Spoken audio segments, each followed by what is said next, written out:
first of all, I'd like to thank everybody for coming out. After the legislative session, there were three really important bills that were passed, a lot to do with the HOA and their accountabilities, HOAs. And so I just thought, you know what, let's put something together. And from our point of view, we'll talk about DBPR and what their role is. And unfortunately, for a lot of you, you think they have a lot more power than they really have. So we want to kind of talk about the few things they can do, and it's very, very limited in scope. Then we're going to go in, and we got Representative Bankson with us, who's going to talk about the three bills that are very important to the HOA boards.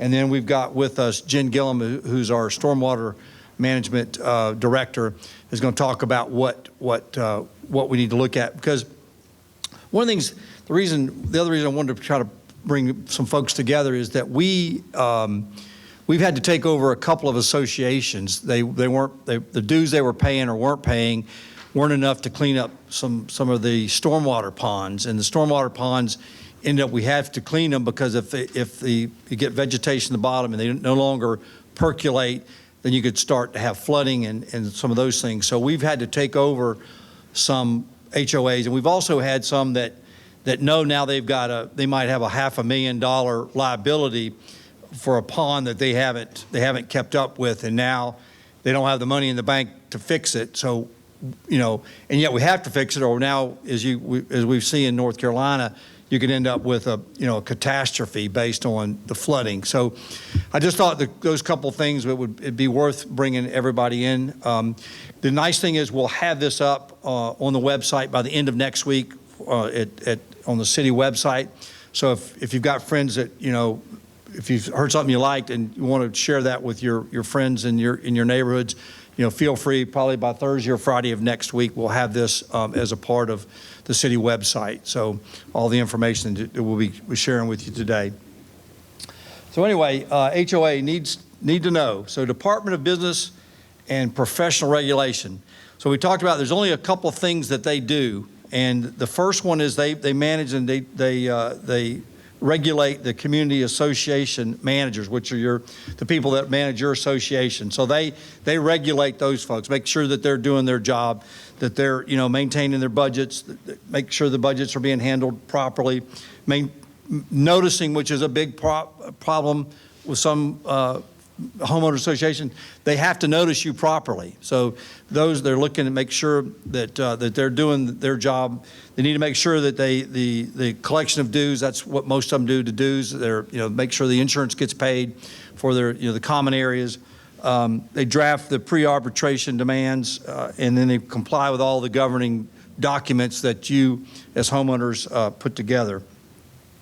So next up, we talk about the typical election process leading to arbitration. So what they do is they don't have anything to do with if you've got your house is painted a wrong color according to your HOA board, they don't take care of that. They don't care about whether you've got your neighbor has a truck parked out in the front, big box truck. They don't care about that. That's not their role. So the things that you typically think of that DBPR handles, they don't handle. So those issues unfortunately will come back down to you, and it's a dispute between you and the HOA, not DBPR. So their function is very, very limited. It's the community association managers. It's the election process leading up to arbitration. So if you don't think that by the spirit of the law, they've met their obligation as far as a fair and honest election, that's where DBPR would come into. They would help you with the arbitration process, make sure that you've got the answers from DBPR to if you need to have a recall, that's what they're there for. So they're about the process at the top, the board and what they're doing and making sure they do it in the proper manner. As far as the individual issues, that's not what they do. So typically the recall process, they lead up to arbitration. They help you with that. And then lastly, the arbitration process, they help you go through that as well to make sure that you've met those obligations from an HOA board. So that's really the scope and the limit of what the DBPR does. So I know that's not what a lot of you would like to do. You'd like them to step in and say, okay, hey, my neighbor's not doing this right, or you know, it's the grass is too tall. That's not their role. So the role goes back to the HOA. So basically what you're talking about is the process that the association is what they're really in charge of. So if it's a process, you know, as far as elections, as far as the way they run their meetings, you know, if they don't notice you about, you know, their annual meetings, that's where DBPR gets involved. So very limited scope, but I think a lot of people have a different, you know, idea of what they do. You know, they manage 22,000 community association managers. So it's even that's a big role. But if you look across the state last year, they only did 81 arbitration, 81 petitions. So very little limited scope in what they do, and that shows you by the number of 81. So not a lot that they do, a very limited scope. So just keep that in mind as you go forward and you have your issues. And unfortunately, you know, I know you don't want to go to court over something but that's unfortunately it's a you against the HOA or HOA against you, and that's the way that works out. So with that, I'm going to go ahead and then turn it over to the legislative session. There are three, you know, very impactful bills: House Bill 293, House Bill 59, and House Bill 1203. And Representative Bankson will be he's here with us today, and he's going to kind of go over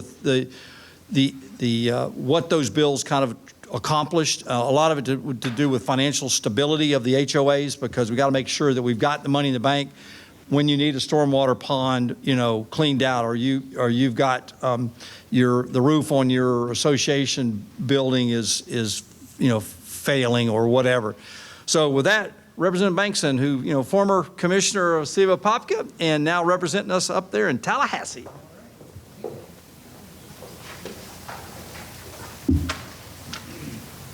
Okay, good evening, everyone. Thank you for coming out. I'm going to try and make sure and go through these. The first two are relatively short in their scope, and we'll hit those. But that third one, it is quite comprehensive. I want to make sure that we cover the things that are important to you without getting too much in the weeds to where we get overwhelmed, because I know you don't want to be here all night long. But again, let's just go ahead and look at this. When the mayor called our office and asked if he could get some help with DBPR, we reached out to them. First, my staff which, by the way, Nicole and Madison is my staff here, my legislative and district aide, and I call them the left and right half of my brain because I'm half out of my mind sometimes with all the work that we're doing there. But bottom line is we reached out to DBPR. They couldn't seem to get anywhere. We got a little bit of the runaround. So I called myself, got a hold of the director there. They simply said exactly what the mayor said. This is not something that we oversee, because we were trying to get them to come down and be able to directly answer those questions. But they said this really isn't in the scope of what we do. They basically had said that they have been working on 12 different community presentations, but have only finished one.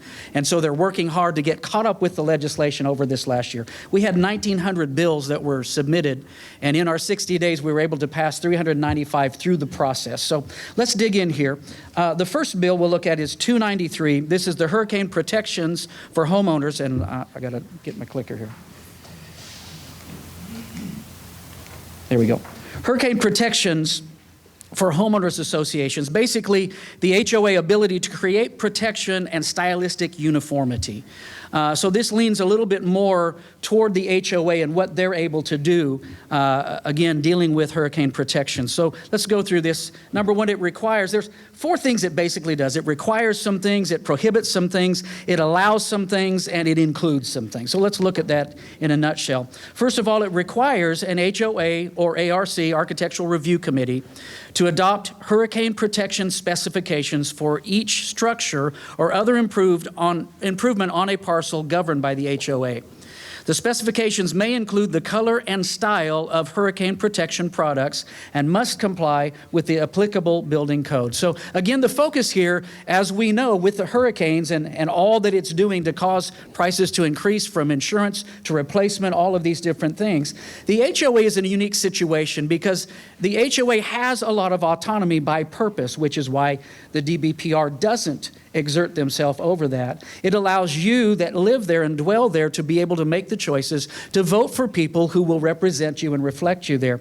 Obviously, because of the needs for hurricane, this is basically adding specific protections, but it allows the HOA to not be caught up with an eclectic style, to still do that which reflects. Because one of the reasons that people move to an HOA is that there is a uniformity control. So you know you're not going to move in and your neighbor do something that may bring your house value down.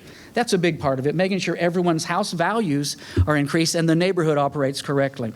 So again, this specification, it may include color and style within that, but it has to be applicable building code.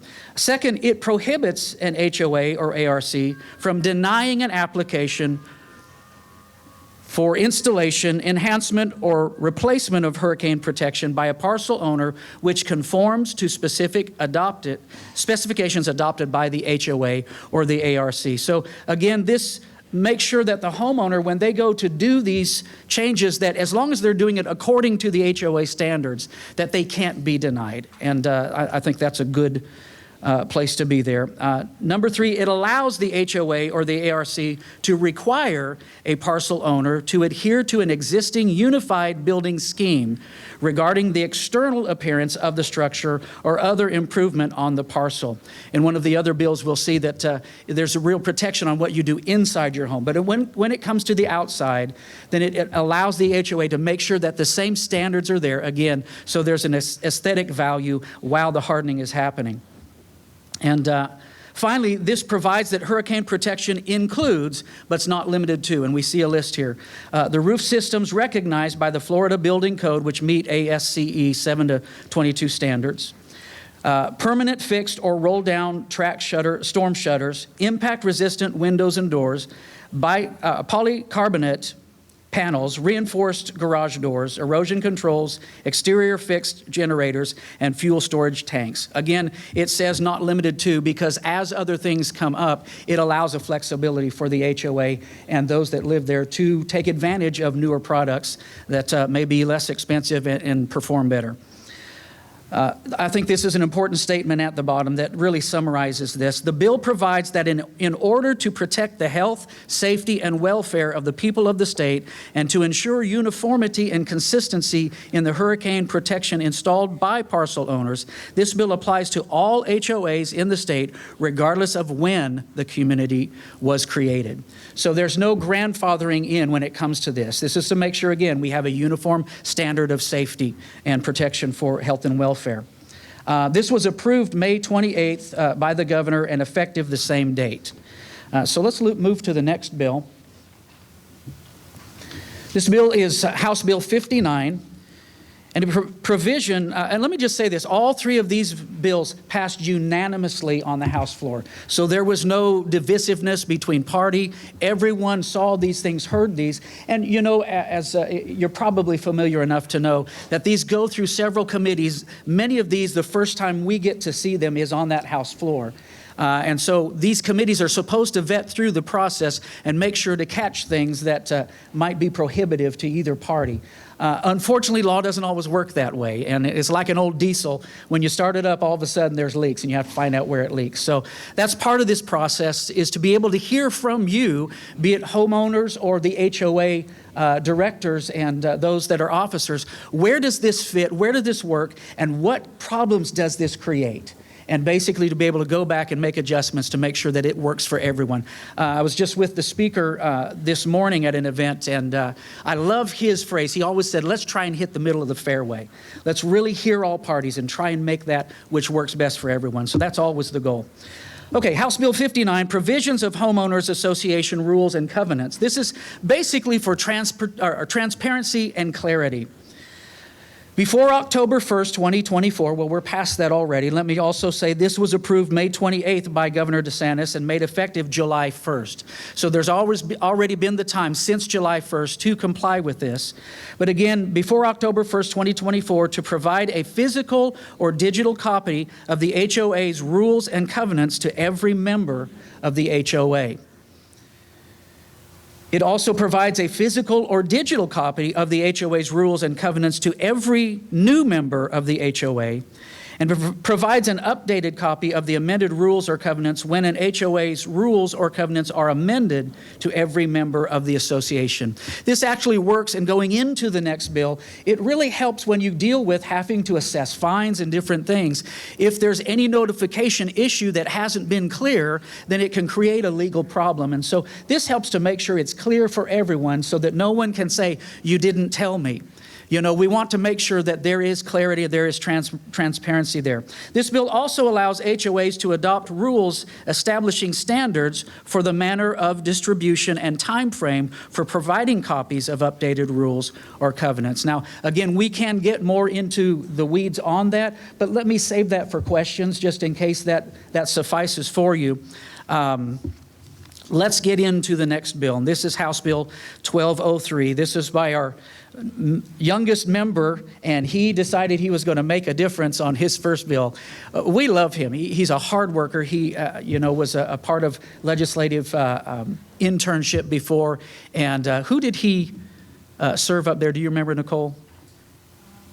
It was someone in leadership. So he really is a great young man, and this was a very big issue for them in South Florida. Again, we have a very broad state, so sometimes what affects one part of the state doesn't necessarily affect the other in the best way. So let's go ahead and begin to dig into this one.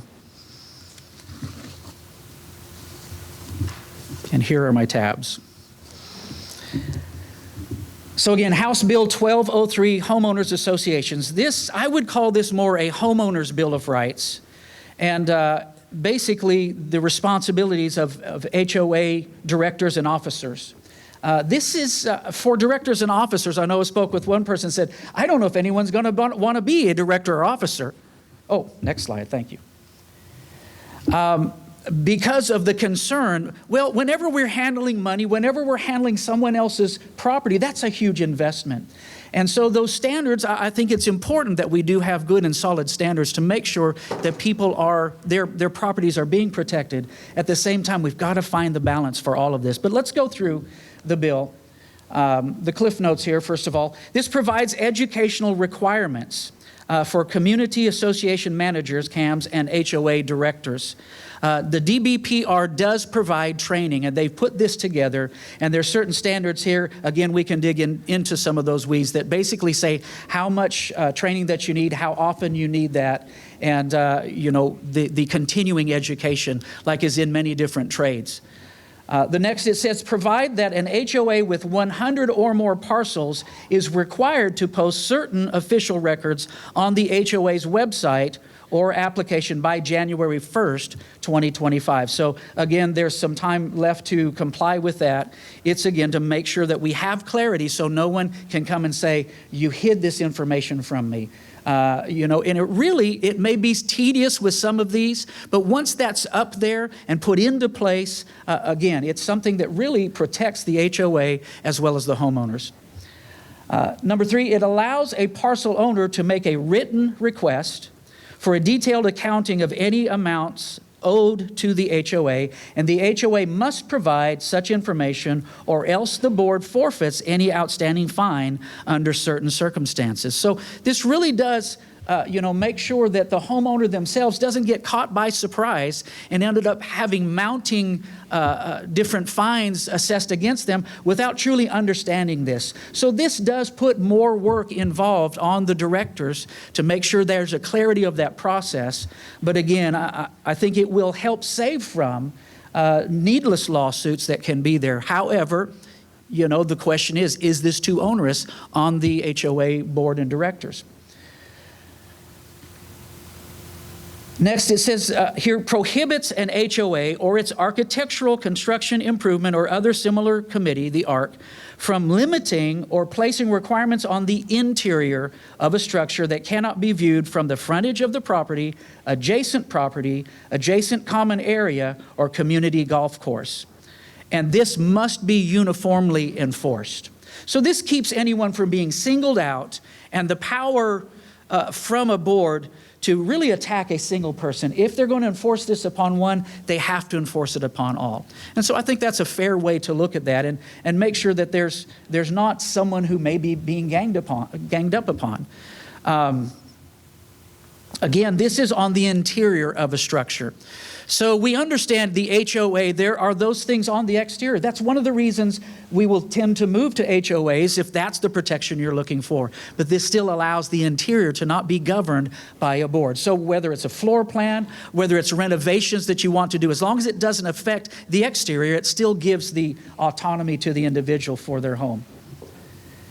Next, this prohibits an HOA or ARC from requiring the review and approval of plans and specifications for a central air conditioning, refrigeration, heating, or ventilating system by the HOA or any ARC or other such similar committee of an HOA, if such system is not visible from the property's frontage, adjacent property, common area, or a community golf course, and is substantially similar to a system that is approved or recommended by the HOA or a committee. So there's going to be a little bit of leeway there, as far as people look at that. The board can say, well, wait a minute, this is completely different. There may be some contention there. But again, as long as it's not affecting the neighbors through a visibility, it gives the ability for that homeowner to seek what is best for them. We see with rising prices of different components that we have to shop those around. And there are different components that are coming on the market all the time. So it allows some flexibility there to the homeowner.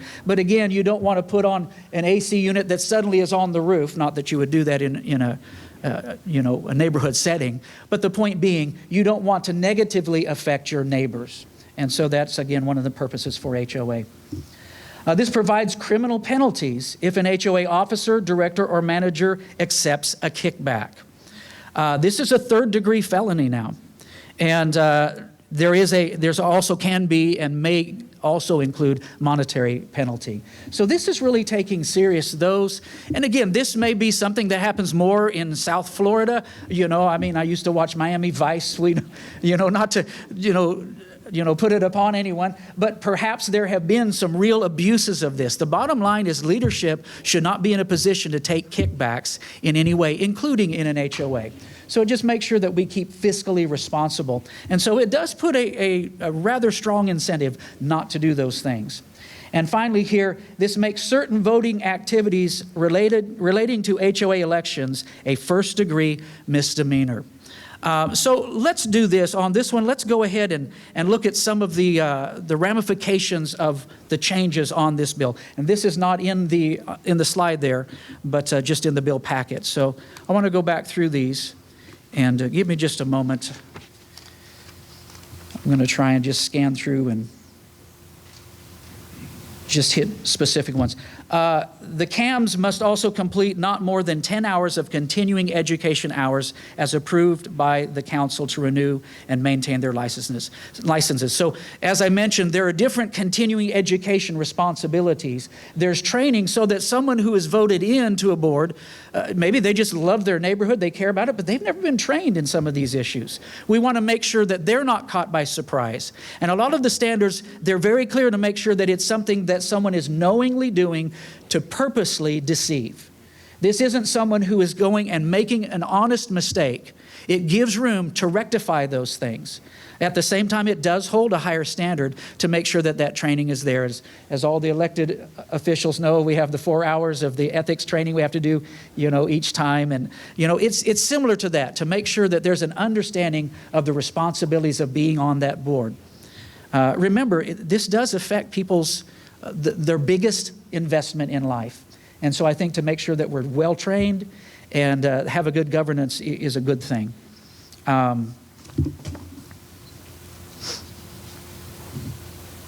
So community association managers, the effect of the bill requires CAMs and CAM firms authorized by a contract to provide community association management to an HOA to these things: to attend in person at least one member meeting or board meeting of the Homeowners Association annually. So again, it's not just someone who has a title and really isn't overseeing their responsibility. It makes sure that they have to attend at least one of those board meetings, and that's something where the people can speak directly to them. It also provides HOA members the name and contact information for each CAM or representative of the CAM firm assigned to the HOA. So again, directly being able to reach out to the ones that are affecting your life. The CAM's or representative's hours of availability and a summary of the duties for which the CAM or representative is responsible. There's wonderful people involved in this industry. And many times when we see legislation begin to mount up, it's because of frustration. But remember, there's always two ditches to every road. We've got to make sure that we don't become overbalanced on one side, that it creates issues on that other side. So as the speaker says, finding that middle of the fairway. The bill requires that the HOA post this information on the HOA website or application. The bill requires that a CAM or CAM firm must update the HOA and its members within 14 business days after any change to such information. So again, there's a number of things in the weeds, but it makes sure that things are done in a timely manner so that it's not just ignored, it's not just skipped, and then suddenly the homeowner ends up maybe spending money and not even knowing that, well, wait a minute, that was changed. So this is about being transparent and getting information to the homeowners. The bill clarifies that the council may not require more than 10 hours of continuing education annually for the renewal of a license, and the bill mandates that every 2 years, a CAM that provides services to an HOA must complete at least 5 hours of continuing education that pertains specifically to HOAs, 3 hours of which must relate to record keeping. And that's a big part of again, this bill, is making sure the records are clear, that they're posted, and they're accessible. Let's go on.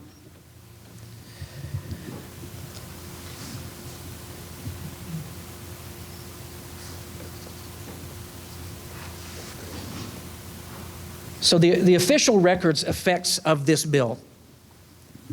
The bill mandates that the HOA adopt written rules governing the method of retaining official records and the length of such retention. The bill also requires every HOA with 100 or more parcels. So some HOAs, different things may not apply to all of them based upon their size. Every HOA with 100 or more parcels by January 1st, 2025 to post current digital copy of specified official records on its website or make such documents available through an application that can be downloaded on a mobile device. The bill provides that if an HOA receives a subpoena for records from a law enforcement agency, the HOA must provide a copy of such records or otherwise make the records available to law enforcement agency within 5 business days after receipt of the subpoena. So it can't just simply 5 days since it was mailed out. We have to make sure that they actually officially received it, and then there's 5 business days to respond. The bill creates the following criminal offenses connected with the production, retention, inspection, or tampering of official records. A second-degree misdemeanor for a director, board member, the HOA, or a community association manager who, again, here's these words, knowingly, willfully, and repeatedly violate the inspection and copying of official records provision with the intent. And anyone who understands law, intent is a huge bar. The intent of causing harm to the association or one or more of its members. So in a sense, again, because that bar is raised on those who are officials, it still has to prove that there was an intent to deceive, a knowingly, willingly effort on the part of that person. The next is a first-degree misdemeanor for any person who knowingly and intentionally defaces or destroys accounting records during the period in which such records are required to be retained, or who knowingly or intentionally fails to create or maintain accounting records that are required to be created or retained with the intent of causing harm to the association. Again, here's the intent: to cause harm to the association or one or more of its members. So this protects the whole, and it protects individuals. And then finally, a third-degree felony for any person who willfully and knowingly refuses to release or otherwise produce association records with the intent to avoid or escape detection, arrest, trial, or punishment for the commission of a crime, or to assist another person with such avoidance or escape. Next, let's look at the financial reporting, the effects of this bill. The bill requires an HOA with 1,000 parcels or more to prepare audited financial statements regardless of the HOA's total annual revenue. So again, this isn't based upon the money produced, this is based upon the number of parcels. The bill prohibits an association from waiving the annual financial report requirement and preparing a report of cash receipts and expenditures by approval of a majority of voting interests for consecutive fiscal years. And the debit card issue, the current situation is that debit cards have been able to be used by HOA officers, directors, employees thereof. But the new bill, the effects of this, the bill prohibits an HOA and its officers, directors, employees, or agents from using a debit card issued in the HOA's name or billed directly to the HOA for the payment of any association expenses. Further, the bill specifies that any person who uses a debit card issued in the HOA's name or billed directly to the HOA for any expense that is not lawful HOA obligation commits theft as provided under statute 812.014 Florida statutes. Let's go now to powers and duties of officers and directors. And as we're going there, this is one of the reasons why there is training. And a lot of the training that DBPR is providing is to help anyone who's dealing with finances to really understand how to do these things from record keeping right on. And so that's something, again, we can help with you reaching out to DBPR if you have an issue where you need to find out how to do that process. I think you touched on that briefly in the early slides. But powers and duties of officers and directors. Here's the effect of this bill. This bill clarifies that officers and directors of an HOA are subject to general standards for directors outlined in statute 617.0830 Florida statute of the Florida Not-for-Profit Corporation Act. That will govern several things. The bill will expand the standards to HOA officers and require HOA governing provisions to be consistent with these standards. Under the bill, officers and directors will be required to discharge their duties, number one, in good faith, number two, with the care an ordinary prudent person in a like position would exercise under similar circumstances, and three, in a manner he or she reasonably believes to be in the best interests of the corporation. So this allows for the human aspect. We are human beings, and human beings sometimes will see things from a different standard. But we've got to make sure that these parameters apply. You have to do this in good faith. You can't do this with ulterior motives or to manipulate a system. Again, with the care an ordinary prudent person would use typically, and in a manner that he or she believes was in the best interest of the corporation. The bill also provides that in discharging his or her duties, officers and directors would be permitted to rely on information, opinions, reports, or statements, including financial statements and other financial data, if prepared or presented by one or more of the officers or employees of the corporation whom the officer or director reasonably believes to be reliable and competent in the matter presented. So they can use this to rely upon when presenting reports or leaning on decisions. Number two, legal counsel, public accountants, or other persons as to matters the officer or director reasonably believes are within the person's professional or expert competence. So again, you can't get an expert in a field that has nothing to do with this. There has to be someone who has a reasonable competence there, but you can rely upon these to back up the decisions that are made as an HOA board member. And number three, a committee of the board of directors of which he or she is not a member if the officer or director reasonably believes the committee merits confidence. And again, next, the bill also provides that officers and directors are not liable for any action taken as an officer or director or any failure to take any action if he or she performs the duties of his or her office in compliance with standards outlined in statute 617.0830. That's the Florida Not-for-Profit Corporation Act. Let's look at director education, and we are rounding the bend, trying to bring us home here. Again, the prohibition of kickbacks. The bill provides that an HOA officer, director, or manager who knowingly solicits, offers to accept, or accepts any kickback commits a third-degree felony and is subject to monetary damages. We'll see this again when we deal with voting regulation that has been passed here, and I think it's very important. Removal from office or charges for charges or indictments. The bill provides that where a director or officer is charged by information or indictment with a specified criminal offense and must be removed from office as provided in current law, a vacancy must also be declared, and adds any criminal violation under the HOA Act as a criminal offense for which such removal and declaration is required. So again, explaining this is what happened, this is why, and this position is a vacant position. Let's jump to the accounting of balance due, the effect of this bill. The bill provides that a parcel owner may make a written request, we touched on this briefly, to the board for a detailed accounting of any amounts owed to the HOA related to the parcel, and the board shall provide such information within 15 business days after receipt. So we have the number of days and that it was received first of the written request. After a parcel owner makes a written request for a detailed accounting, he or she may not ask for another detailed accounting for 90 calendar days. So it just keeps there from someone just overwhelming the board, possibly to try and create an error. And next, failure by the board to respond within 15 business days to a written request for a detailed accounting constitutes a complete waiver of any outstanding fines of the person who requested such accounting, which, number one, such outstanding fines are more than 30 days past due, and number two, the HOA has not given prior written notice of the imposition of the fine. So again, a responsibility to follow through with information, or those fines are eliminated on the parcel owner. Next section here, the HOA architectural and construction improvement covenants and rules. Here's the effect of the bill.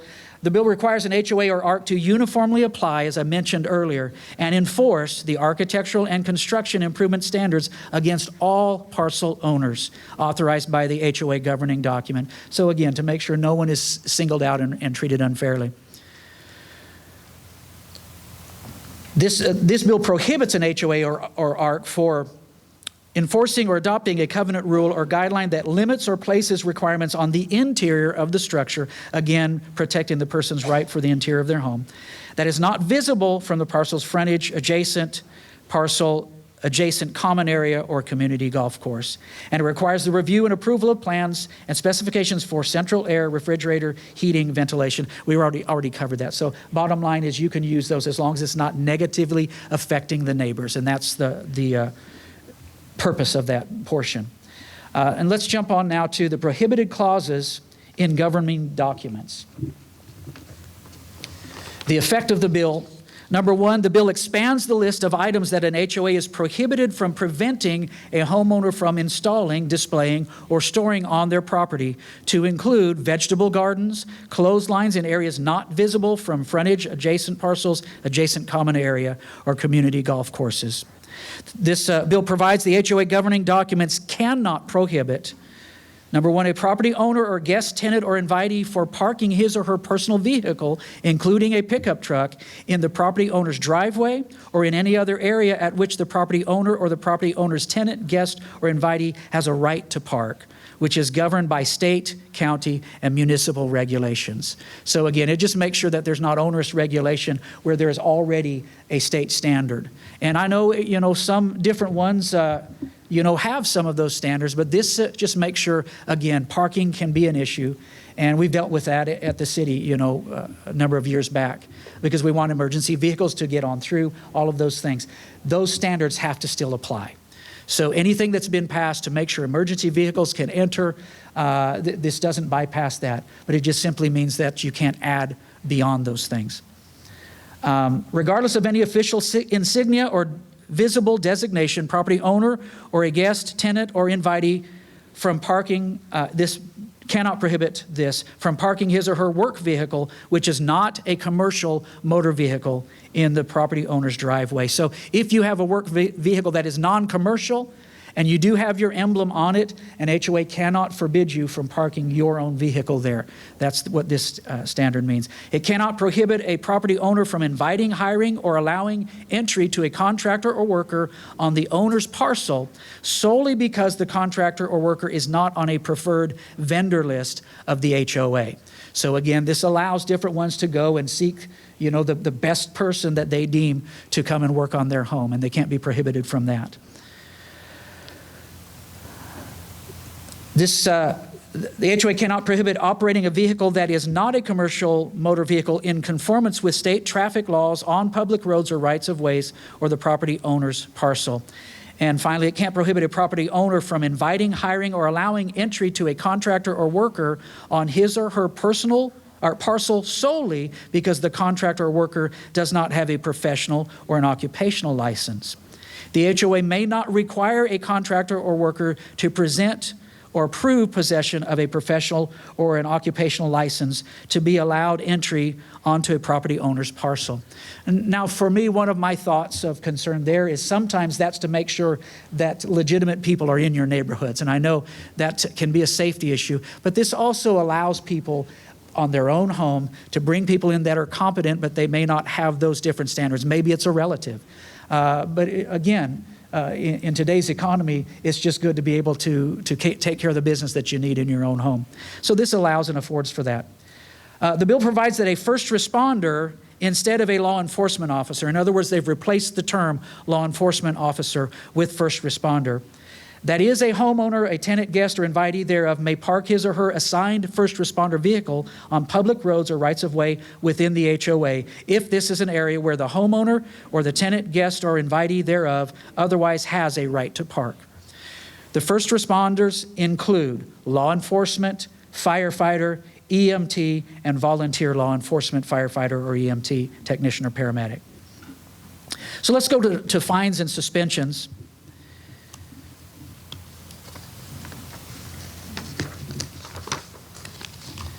The effect of these in levying fines, the bill requires that a fine or suspension levied by the Board of Administration may not be imposed unless the board first provides at least 14 days written notice of the parcel owner's right to a hearing. Furthermore, the bill requires that the hearing must be held within 90 days after issuance of the notice. I believe that means literally not when it's received, but when it's issued. That may be incorrect there. I'd have to dig deeper for that one for you. The bill provides that the committee is authorized to hold the hearing by telephone or other electronic means if the hearing is held by telephone or other electronic means. The notice must include the access information required to attend the telephonic conference or appear through the electronic medium. So if you want somebody to do this online, you have to provide the link so that they have accessibility to that. The bill provides that the committee must provide a written notice of the committee's findings related to the violation to the applicable person described in the statute within 7 days after the hearing. So again, it doesn't just string people along. We need to know where that lands, and then people can make remedy there. If applicable, the written notice of the committee's findings is required to provide instruction on how the parcel owner of any occupant, licensee, or invitee of the parcel owner needs to fulfill a suspension or the date by which a fine must be paid. So again, just a clear standard for what's expected. The bill provides new procedures for imposing a fine. If a violation is found has been cured before the hearing, or as specified in the applicable written notice, a fine or suspension may not be imposed. So again, if there's something coming, there's a hearing on the way, and that homeowner makes it right before the hearing, then that fine can't be imposed upon them. Attorney's fees and costs may not be awarded against the parcel owner based on actions taken by the board before the date set for the fine to be paid. So those fees begin to accrue from the moment the due date is. The HOA must indicate on the notice of fine the date it is due, which date must be at least 30 days after the notice is delivered. And if violation is found by the committee, this violation is not cured or the fine is not paid, reasonable attorney's fees and costs may be awarded to the HOA. Again, reasonable is always a moving standard for different ones, and that's for our legal profession to decide. However, attorney fees and costs may not begin to accrue until after the due date for the fine and time for an appeal has expired. Let's jump to assessments and charges, and I believe we're near the end. The effects of the bill clarifies that unpaid assessments and installations for assessments are only permitted to bear simple interest. In the past, there have been some that have put it in their contracts, their covenants, that it can be a compounded interest. This stops that to make sure it's a simple interest when it comes to accrued fines. The bill prohibits unpaid assessments and installation for assessments from bearing compound interest regardless of whether the governing documents prescribe a compound interest instead of a simple interest. So if the documents say that, this law supersedes that and says, no, we have to keep it a simple interest. And now dealing with the fraudulent voting activities relating to HOA elections and the effect of the bill. Very interesting when you look at the current ones that are there, but for time's sake, let's just go to what this bill affects and changes. The bill expands upon the HOA election fraudulent voting activities, which constitute a first-degree misdemeanor as follows. Number one, knowingly aiding, abetting, or advising a person in the commission of a fraudulent voting activity related to association elections. Did I read that correctly? Okay, yeah. Again, knowing, aiding, abetting, or advising a person in the commission of fraud. So you can't coach someone how to cheat. Number two, agreeing, conspiring, combining, or confederating with at least one other person to commit a fraudulent voting activity related to association elections. So you can't create a gang behind the scenes to try and manipulate the system. And the gang can compose of just one other person or more. And finally, number three, having knowledge of a fraudulent voting activity related to association elections and giving any aid to the offender with intent that the offender avoid or escape detection, arrest, trial, or punishment. These are the changes. Let's just look briefly at some of the current language that is there. I think it's really important. The willful and falsely swearing to or affirming an oath or affirmation or willfully procuring another person to falsely swear to affirm an oath or affirmation in connection with or arising out of voting activities. This is a first-degree misdemeanor. Let me just read a few more of these. Menacing, threatening, or using bribery or any other corruption to attempt directly or indirectly. This is in some of the statutes that are already in place. To affect directly or indirectly to influence, deceive, or deter a member when they're voting. So this is, again, to make sure that everyone has that freedom to vote without any manipulation, without any pressure from any group. And just one more. Using or threatening to use either direct or indirectly force, violence, or intimidation, or any tactic of coercion or intimidation to induce or compel a member to vote or refrain from voting in an election or on any particular ballot measure. This is for HOAs. And so I think these are things that are very important. Again, I've already talked with different ones to say, wait, we need to adjust this because it's going to have this negative effect. So I look forward to hearing from you as the constituents. How does this affect you? Both the HOAs in leadership and as HOA members who own parcels of land. And with that, I turn it over.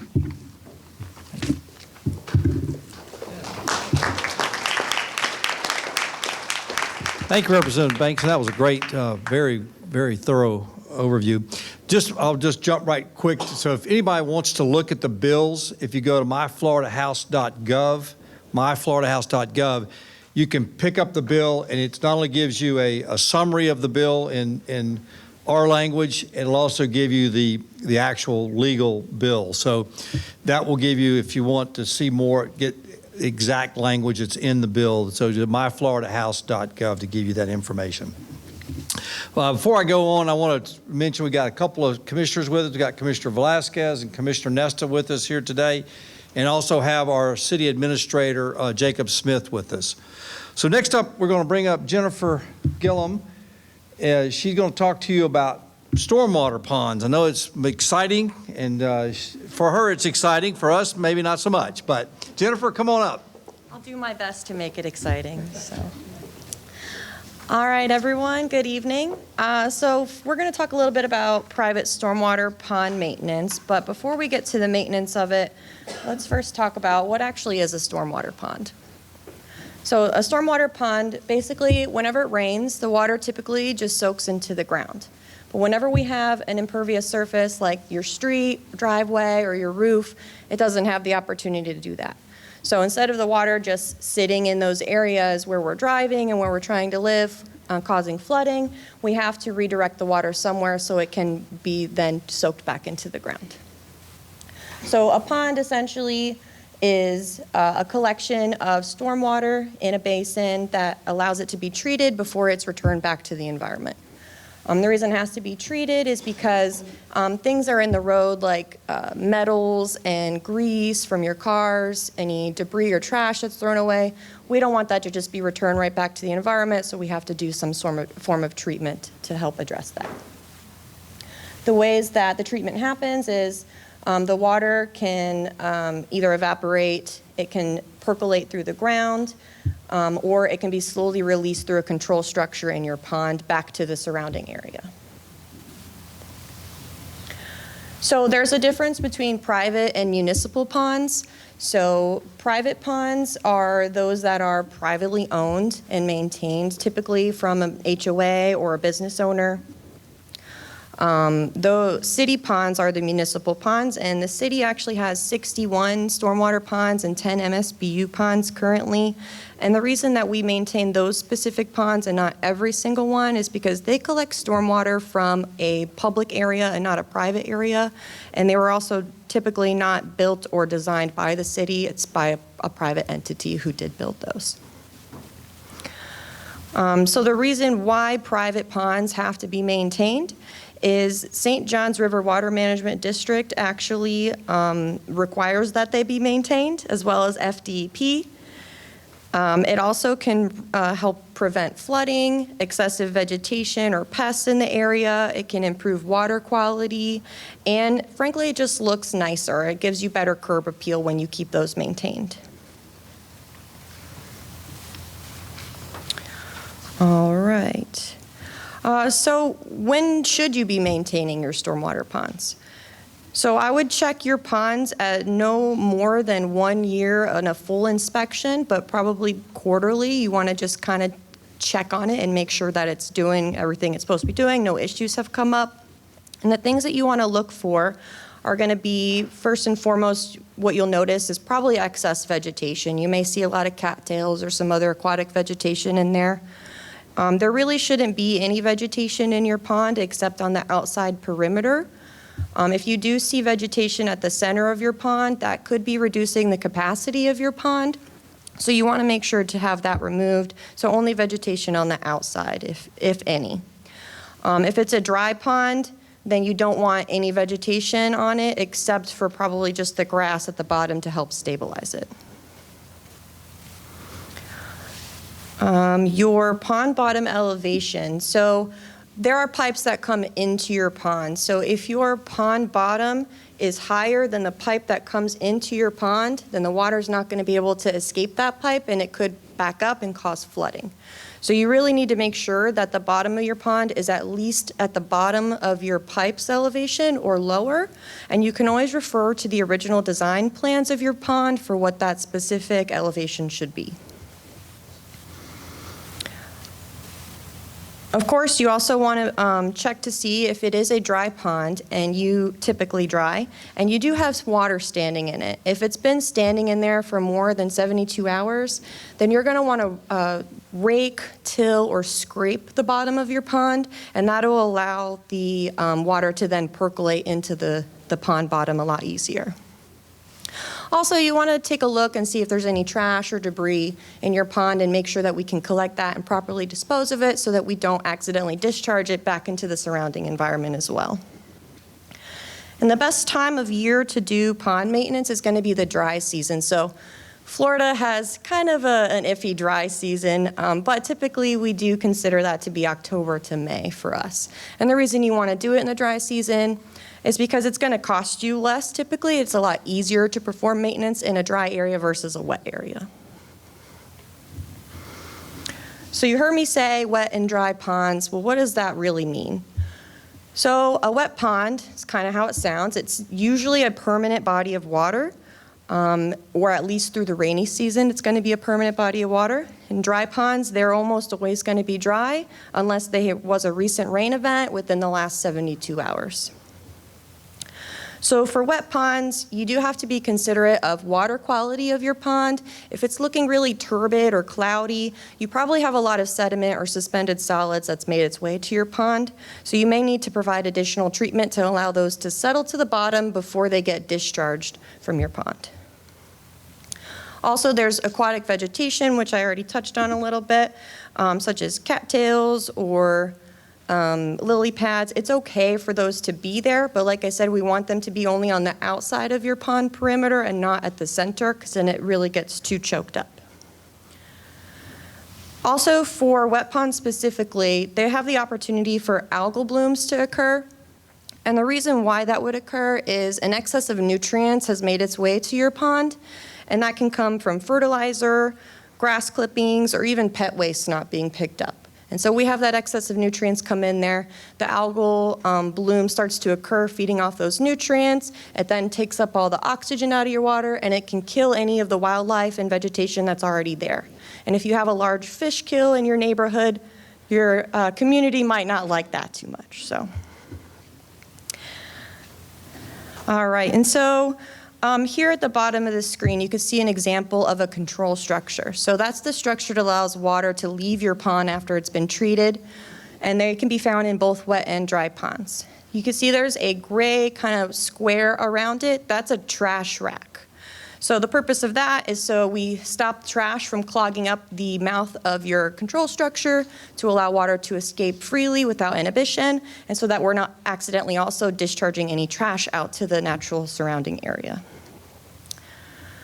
So the difference for dry ponds from wet here for maintenance, other than that, was going to be if it's a dry pond, you're probably going to have to mow that on a regular basis. So in Florida, that can be anywhere from 1 to 4 times a month, depending on your pond and how much rain we get.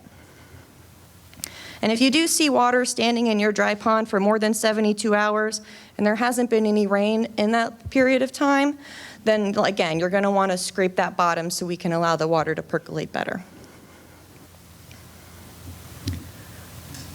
All right, in addition to that, St. Johns River Water Management District also has an applicant handbook for those who need assistance with the how-tos of pond maintenance. So they go more into detail and in depth. I'm really hitting the high points, but there is a lot more in there that they would be able to assist with and provide additional resources for as well. And they give you different care for wet and dry ponds as well. So for fertilizer control, there is an Orange County ordinance for fertilizer control. And what it basically says is in the wet season, which is from June 1st to September 30th, you're not able to apply any fertilizer with nitrogen or phosphorus in it at all. In the dry season, when it's October 1st to May 31st, you just want to make sure you adhere to all of the other requirements of the fertilizer ordinance if you do apply any fertilizer.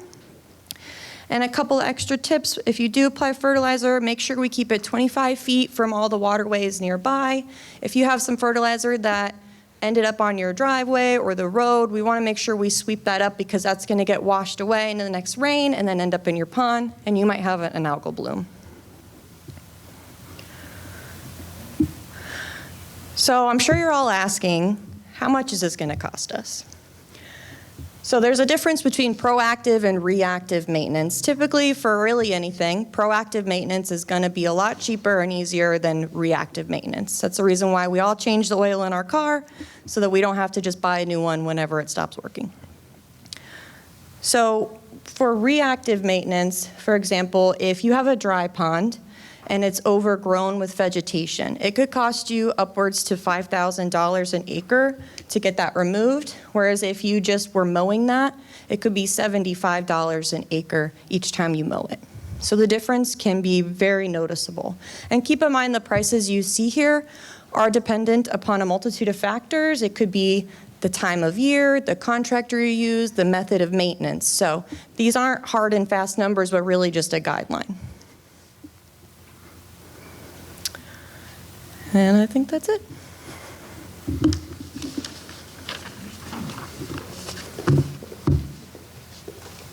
Well, thank you, Jen. So at this point, we'll go ahead and anybody would like to ask some questions. Representative Bankson, if you want to come up, and then Jen, if you'll come up, if you've got a question for any of the three of us. We've got a mic here at the front, so if you've got a question, if we'll try to answer any questions you have. Anybody? Sure, come on down, Bob. Just let us know who.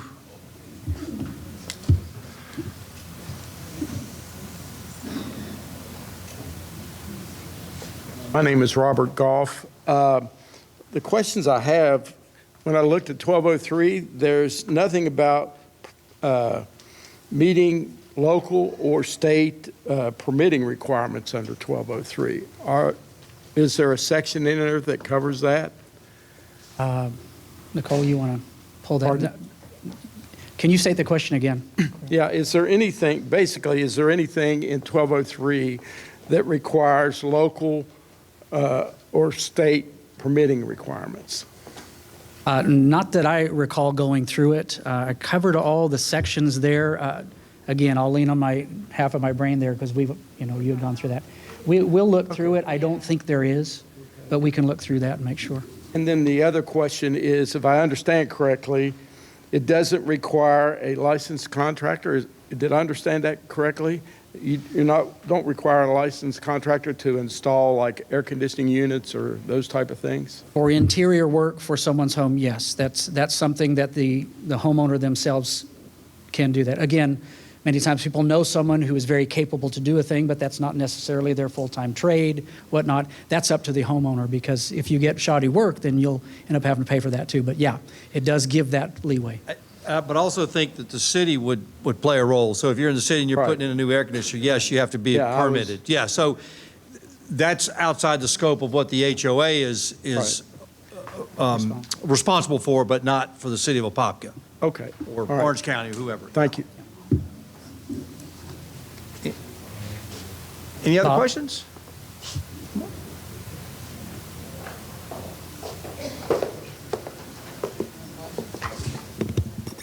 I'm Eric Mock. I'm the president of Vistas at Water's Edge. And a lot of 1203, if you are familiar with the hammocks in South Florida, and you're familiar with that whole process and the lawsuit and the case and everything, 1203 is almost written verbatim as to what was going on there at the hammocks. So you will do this, you will not do this, you will do this, et cetera. I followed that case as much as I could here in Central Florida for probably the last 2 years that was going on there in the hammocks. The part that 1203 is of concern to me is that you've got Florida Statute 718, which is condominiums, 719 is co-ops, and 720 is homeowner associations, okay? Of those, you have ones that are managed by professional management associations. You have associations that are self-governed, and I think that some of the language that is currently in it allows for some ambiguity for an individual who's reading it and then superimposing, well, you need to do this, you need to do this because this says this, and I don't feel that there's language that necessarily differentiates, from that. I don't really have a problem with the educational requirements. I've done CEUs my whole life, so having a few more CEUs, that's fine. Again, it goes directly back to the case there in South Florida with the hammocks.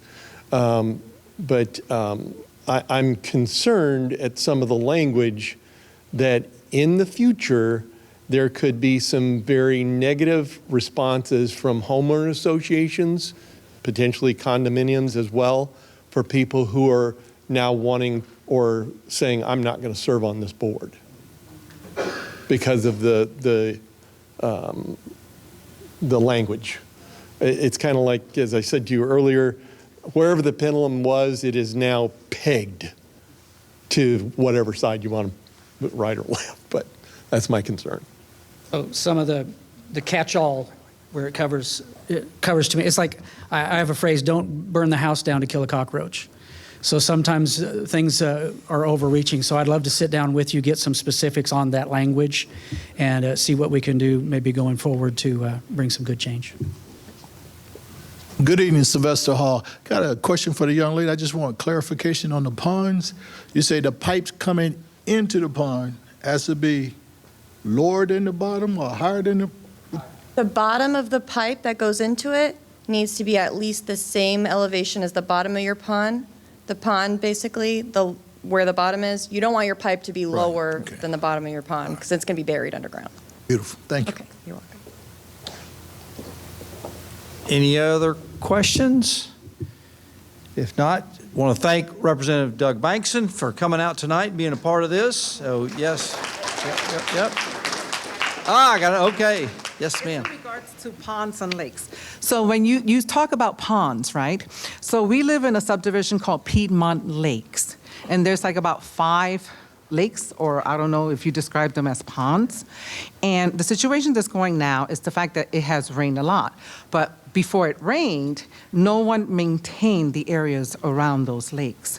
So the water is just sitting there and growing higher and higher and higher. This is my neighbor over here. Her mother's house faces the sewage line, or I don't know, the drainage line, where the water is supposed to seep out if the grass was maintained, and therefore go out to the street, go under the ground into the other lake on the opposite side of the street. So in a situation where we contacted Piedmont Lake, HOA, and we told them consistently, why are you guys not maintaining this? And it just keeps growing. Now it's grown to the fact that it's not draining anywhere. What advice do you have for us? So St. Johns River Water Management District, whenever that pond was built, you have to get a permit from St. Johns River Water Management District called an ERP permit. So the permittee, it says on there, is responsible for maintenance, and they're able to do an inspection of that pond and give them any corrective actions needed as a result of that. So you're telling me to contact St. John's Water? St. Johns River Water Management Oh, District. River, okay. So, The city of Apopka has actually had a surveyor out there behind my house multiple times. That's my inspector, yeah. We went out there just to kind of help Oh, them okay. get an So idea you know of where what's their going pond on. was at. Yeah. okay, good. Yeah, because, we have a lot of seniors in our cul-de-sac. There was one time there was a storm, and my husband and I, we just ran to the fire department. The fire department just rushed there just in time to pump it out to make sure that the cul-de-sac itself does not get flooded and the water did not go to her grandma's house, even though they were out of town. So we're just concerned about that. We just want to, we don't know what to do. We don't know who to call. So if it's St. John's, that's who I wrote, I'll give them a call. Okay, She'll if there's give 'em a risk call. to public property, you can have code enforcement assist with that as well. Well, I don't know if it's considered public property because it's in Or the private property, subdivision, sorry, yeah. as well. And so that's what's a little confusing for me. Were those ponds there before these homes were built? Yes. Ah, so you would know, you probably Yeah, the from ponds here. always come first, and then everything else is And after. that everything came around it, yeah. Yeah, it was maintained several years. It's just when the new HOA came in, which we have no knowledge of who they really are because they have posted no meetings. Maybe that pertains to you. No meetings. We have Infomark, which is a management company. And those are the individuals that we call and we relate complaints and issues in regards to it, but we never get any feedback from them either. So we're kind of like, we don't know what to do.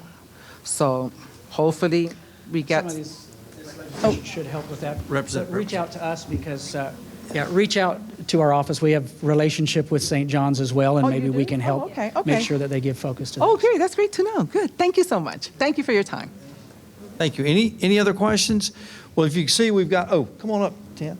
We've got the QR code on one of your pages, so if you want to go to that, we'd love to have any information about your HOA Board of Directors, so if we have more information, things that come up, we'd like to be able to keep in contact with you. So if you'd go there and register, we'd love to have your contact information.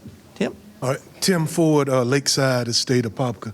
I wanted to ask Representative Bankson to expound upon non-commercial vehicles and tell us what we're talking about and the difference. I know you say if there's a logo, you could, and I'm sure if there's a semi-truck, you can't, but can you expound on that? One, then I have another one for you. Yeah, sure. Again, let's say you have a pickup, but you have your own business. You've put your insignia or logo there. There have been some places where they say you can't have anything that looks or appears as though it were a business vehicle, but that is your personal vehicle. So it's non-commercial, even though you may have an insignia. If I work for Frito-Lay and I drive their small truck home, is that the same? I don't want to misspeak on this, so let me make sure. Let's check into that. If you can give All right. him our That's information. already been a question in I'll our check on community. that for you. All right. Then the other one I wanted to ask was, I know you said that the ARC cannot require license for them doing work at a home. Same thing with insurance and all that other stuff. Would you think that would be the same? I don't think that would, I mean, with insurance, they would have to be authorized. You would know the industry. I don't think it'd be the same. Yeah. But, yeah, when it comes to, but again, But if you didn't have insurance and something goes wrong, then you're on the hook for whatever. But I'm saying if there's a vendor going to a particular homeowner's house, not a HOA, should the HOA ARC still require proof of insurance for that particular job? Okay. that's what they cannot do is require, they can't card them. Okay, thank you. That's what.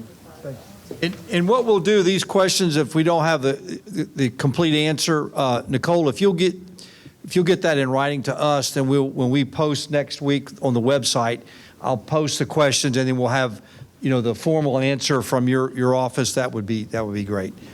Any other questions? Yes, ma'am. Hi, my name's Kim Wiggins, and I'm with Wekiva Village HOA. And I have a question regarding pet disposal, pet waste disposal. Is there a signage that the city of Apopka can help us post in our neighborhood to deter folks from not picking up their You mean like a pet waste waste? station or like flyers? Signage, maybe? Typically, that would be the responsibility of the HOA, but we can definitely look into something, and I can give you my card and we can talk about it. Because we want to do something, but want to see if the city of Apopka can help us with that. So, because it is a problem. Okay. Yeah, I'll give you my card and we'll talk further Thank about you, it. appreciate it. Yeah. Along that lines, I know Jen will be ultimately involved heavily with that, is we have what we call a BMAP, which is a Basin Management Action Plan. And the city of Apopka and all the municipalities have to meet this BMAP, which is to reduce the amount of nitrogen that goes from whatever source. It's fertilizer, is it pet waste, is it the road, stuff coming off the roads? We have to start to reduce that level of nitrogen and phosphorus going into our groundwater. So as we get farther into this, that particular question will be more important for us as a city, because we ultimately have to answer to the state as to the water quality of our springs. That's basically what they're trying to do, is make sure that our springs stay healthy. And so we're being mandated to make sure that we start to reduce that nitrogen phosphorus level going into our springs. One of the things that we've done in Wekiva Glen area, which is obviously right next to the state park, Wekiva State Park, is we're putting in a system called On-Site. They have their septic neighborhood, the septic systems. And so what we've done is we've gone in and we're replacing the normal septic tank with it's called an on-site system. So it's basically a distributed wastewater treatment system. It's a much improved septic tank, but by doing that, replacing these, we're getting about 70% of the nitrogen removal of going to sewer, but for about 30% of the price. So as we look forward, we have to look at these issues.